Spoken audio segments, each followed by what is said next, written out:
ลืมแอปaccept am successful connection using บุคลิกที่ติ๊กเถื่อนตัวนี้นี่มี connect test ว่ากด next ไป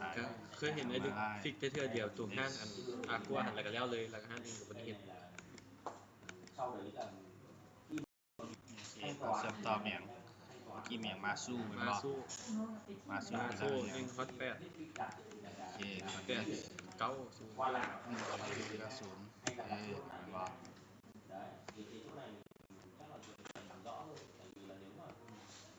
เฟซมาแบบพอเขาเปลี่ยนใหม่บอก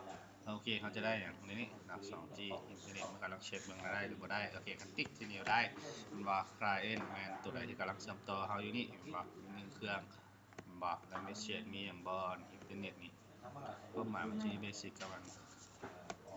แอดวานซ์เบสิกก็ใช้เบสิกนี่ก็เหลือเฟือละเน็ตเวิร์กอินเทอร์เน็ตไวเลสนะครับถ้ายังมาเปลี่ยนคืน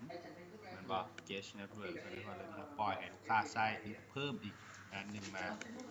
ว่าเมนชั่นคอนโทรลคือเขาสิบบล็อกตัวใดที่บ่ให้ลูกค้าใช้ก็คือรีคลาวจำเป็นต้องใช้บอกคลาวในกรณีที่ว่าเขา subscribe หรือว่าเขาจะเอาไฟล์เนี่ยขึ้นไปแล้วไม่ใช่นะมันขึ้นแล้วแต่รุ่นอันนี้มันพื้นฐานของการเช็คเราเตอร์ตัวพื้นฐานเป็นภาษาอันนี้แหละในนี้ปรินเตอร์อันนี้เท่าไหร่ปรินเตอร์ใน IP เท่าไหร่พอปล่อยไปแล้วนี่มันอยู่ในวงหนึ่งจำหนึ่งมันบอก IP 1คือกันวง1คือกันเปลี่ยนวงสิเฮ็ดจังได๋ครับต้องปิ้งเบิ่งหาเห็นบ่บ่192จำ168จำ1จำ201เห็นเห็นแม่นบ่แสดงว่าการเชื่อมต่อนี่หานี่ได้แม่นบ่เดี๋ยวสั้นที่ลองเชื่อมต่อ Wi-Fi แล้วปิ้นผ่านโทรศัพท์เลย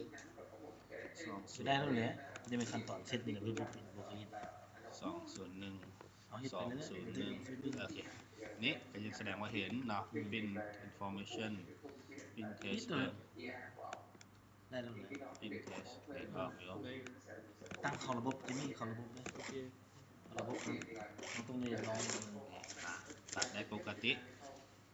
นะทำ company แบบทำคือ impact terminal printer เริ่มต้นขั้นตอนตรงนี้ดูเบิ่งเดี๋ยวนี้จีเชื่อมต่อมาเริ่มบ่อยากเริ่มนะเดี๋ยวนี้นะแล้วมาเริ่มจัดดึกนี่ขัดใจเลยง่ายโตเลยเห็นแล้วได้นะมันเริ่มได้มันได้แล้วนะแต่มันจะคงวิธีซื้อว่างมกับแต่เศร้าแล้วปัญหาบ่หากมาครับงมซื้อมาแล้วทีนี้มันได้ฟิกไอ้ว่ามันฟิกตัวไหนบุ้งหูตัวเราเตอร์บุเคยฟิกเถื่อนงมก่อนแล้วงมนะบ่ได้แต่ก็ขึ้นมา